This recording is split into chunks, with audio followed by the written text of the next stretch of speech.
பாரதிய ஜனதா கட்சியின் தமிழக தலைவர் திருமதி தமிழிசை சவுந்தரராஜன் நம்மோடு இணைப்பில் வருகிறார். அவரிடம் பேசலாம். தமிழிசை சவுந்தரராஜன், வணக்கம். வணக்கம். நீண்ட நெடிய அவகாசத்தோடு தேர்தல் தேதி அறிவிக்கப்பட்டிருக்கிறது. தமிழக பாரதிய ஜனதா கட்சி இன்றைக்குத்தான் விருப்ப மனுவை தொடங்கியிருக்கிறீர்கள். இன்றைய தினமே தேர்தல் தேதியும் அறிவிக்கப்பட்டிருக்கிறது. இந்த அறிவிப்பை எப்படி பார்க்கிறீங்க? இந்த கால அவகாசம் பற்றி உங்களுடைய கருத்து என்ன?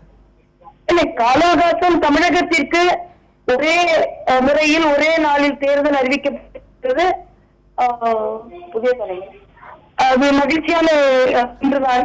அது மட்டுமல்ல, பக்கத்து மாநிலங்களான கேரளாவிலும் புதுச்சேரியிலும் அதே நாள்.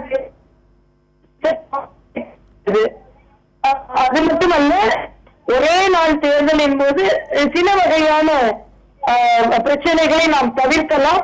ஒரு நேர்மையான அரசியல் நடக்க வேண்டும். பணபலம் அதில் விளையாடிவிடக் கூடாது என்பதுதான் நமது வருத்தமாக இருக்கிறது. ஆனால் பாரதிய ஜனதா கட்சியை பொறுத்தமட்டில் இன்று நாங்கள் விருப்ப மனு வாங்கிய சூழ்நிலையே எங்களுக்கு மிக சாதகமாக இருக்கிறது.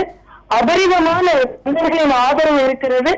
அதனால் நிச்சயமாக நாங்கள் கூட்டணியோ எதை பற்றியும் கவலைப்படாமல் கட்சியின் பலத்தை நாங்கள் கூட்டி இருக்கிறோம். அடிப்படை கட்டமைப்பை கூட்டி இருக்கிறோம். 50 லட்சம் உறுப்பினர்களை சேர்த்திருக்கிறோம். அதனால் ஒரு நேர்மையான தேர்தல், ஒரு வளர்ச்சி அடைந்த தமிழகத்தை கொடுப்பதற்கு மக்கள் எங்களுக்கு அங்கீகாரம் தருவார்கள் என்று நான் முழுவதுமாக நம்புகிறேன். இந்த கால அவகாசத்தின் அடிப்படையில் ஒரு கேள்வி முன்வைக்கிறேன். பாரதிய ஜனதா கட்சி இன்னும் எந்த கூட்டணியும் இறுதி செய்யாத ஒரு சூழ்நிலையில் பாரதிய ஜனதா கட்சி ஒரு முடிவை எடுப்பதற்கான ஒரு அவகாசம் ஏற்பட்டிருக்கு அப்படின்னு எடுத்துக்கலாமா? இந்த அவகாசத்தை ஒரு இறுதி வடிவத்திற்கு கொண்டு செல்வதற்கு நீங்கள் பயன்படுத்துவீர்கள் அப்படின்னு எடுத்துக்கலாமா? நிச்சயமாக அவகாசம் இருக்கிறது. ஏனால் மற்ற மாநிலங்களை நாம் ஒப்பிடும்போது தமிழகத்திற்கு சற்று கால அவகாசம் இருக்கிறது.